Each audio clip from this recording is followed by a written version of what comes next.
Là, on voit la façade avec les deux fenêtres. Ça, c'est la fenêtre du hall d'entrée. Ici, la pièce en orange. Puis, on entre. On arrête de s'aîner.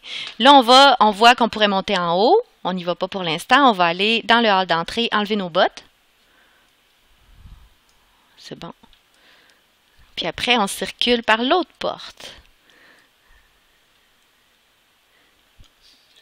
On passe à travers les portes. Là, on a le droit d'aller dans le bureau? Ouais. OK, pour la visite, on a le droit. Ça, c'est le bureau de Pascal, mais on n'ira pas souvent.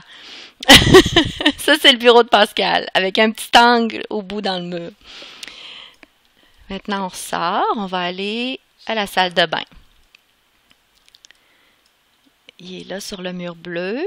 La salle de bain, c'est la salle de bain de la taille actuelle, avec la toilette qu'on ne voit pas quand on est dans le bain. Puis là, il y a une douche. OK, on prend notre bain.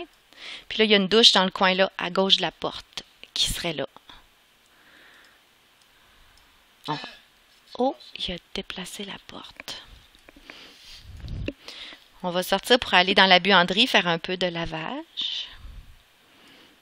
Une buanderie vintage, tu vois, c'est ça. Laveuse-sécheuse avec une cuve dans le fond. Ça va être une cuve. Ça, c'est la chute à linge.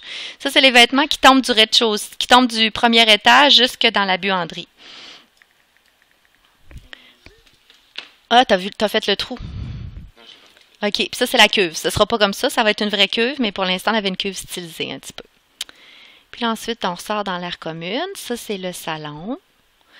Puis avec le plancher existant en bois qui se termine là. La séparation des deux planchers, c'est existant. Puis ici, c'est comme le comptoir où serait le l'évier, 3 sièges, avec accès à la salle à manger.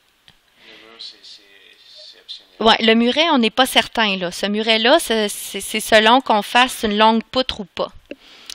Puis, ici, c'est la salle à manger comme elle est là. Puis là, il y aurait un comptoir avec les ordinateurs. Puis, c'est voulu que ce soit que les écrans parce que les ordinateurs, ils seraient au sous-sol cachés. Alors, il y aurait comme un comptoir avec les écrans, puis il pourrait avoir des chaises d'appoint qui servent à la table aussi.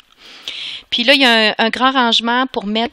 Le but, c'est de mettre l'armoire à balai, les jeux de société, tout ce qu'on fait sur la table qu'on ne veut pas qu'ils traînent, les nappes, qu'on ne veut pas qu'ils traînent ailleurs.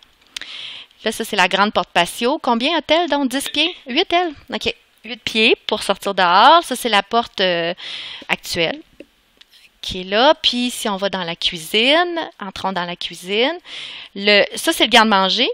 C'est ça. Le garde-manger serait là, accessible vraiment le plus près de la table. Ensuite, le réfrigérateur avec les armoires au-dessus. Puis là, il s'agit de trouver une façon que la fenêtre n'ait pas l'air fou là, dans le coin parce qu'il y a juste 19 pouces là, entre la fenêtre et le mur là-bas. Puis là, il y a des armoires aussi là, au-dessus ici de la cuisinière. Et l'évier, puis le lave-vaisselle. Le lave-vaisselle est là à gauche, là, à droite, qui est tout près de l'évier. Puis là, je me tourne. Puis là, si je fais la vaisselle, voilà, je peux écouter des vidéos sur YouTube à la télé en faisant la vaisselle. Puis, c'est ça. C'est tout. Ouais, on peut finir. Puis là, si on sort, va dans l'entrée pour qu'on voit que, en entrant, on voit la cuisine au bout. C'était comme pour essayer de couper l'effet corridor. Qu'en arrivant, tu sais, on voit vite là, que ça s'ouvre puis que la cuisine est au bout. Moi, je trouvais ça super beau. Hey, bienvenue chez nous.